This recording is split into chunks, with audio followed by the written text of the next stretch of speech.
En cette rentrée, l'école française manque d'enseignants. Pourtant, il existe un vivier inexploité, celui des professeurs en disponibilité. Ils n'enseignent pas, font toujours partie de l'éducation nationale, et certains d'entre eux ne demanderaient qu'à travailler. Un paradoxe que vous raconte ce soir l'Œil du 20h.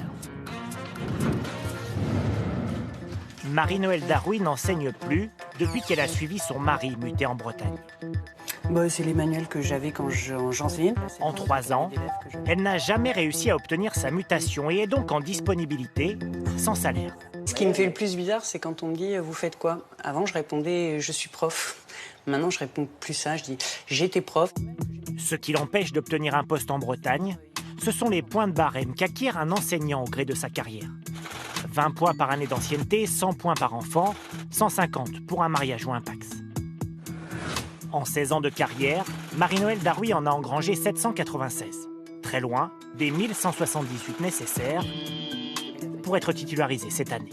Privée de poste, elle a alors candidaté pour des remplacements de courte durée en tant que professeur contractuel. Voilà, là c'est tous les dossiers de candidature. Mais là encore, ça ne passe pas. Et ce, malgré les besoins en professeurs d'histoire-géographie. La raison, c'est cette décision de justice de décembre 1989 qui s'applique encore aujourd'hui. Elle stipule qu'un professeur en disponibilité ne peut exercer dans ce corps d'autres fonctions contractuelles. Non seulement c'est un carcan, mais en plus c'est un angle mort. Hein. On est rangé dans une case en disponibilité, on n'existe plus, on ne répond pas. Et Marie-Noëlle Darouy serait loin d'être un cas isolé. Une pétition a même été lancée ces derniers jours sur Internet. Des enseignants en disponibilité réclament le droit de travailler. Plus de 26 000 signatures et des dizaines de témoignages. Je ne comprends pas du tout pourquoi on refuse de nous laisser reprendre le travail avec la pénurie d'enseignants actuelle. Arrêtons ce gâchis.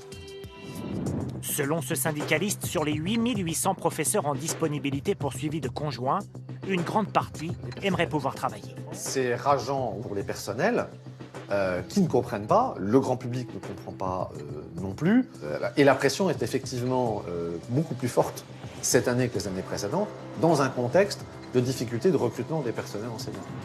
Face à la pénurie, certains syndicats s'interrogent.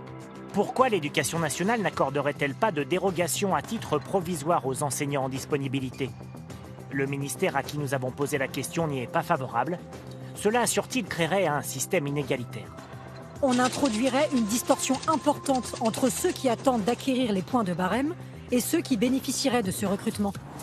Selon nos informations, le ministère de l'Éducation nationale autoriserait néanmoins au compte-gouttes des dérogations dans certaines académies, là où le manque de professeurs est le plus criant.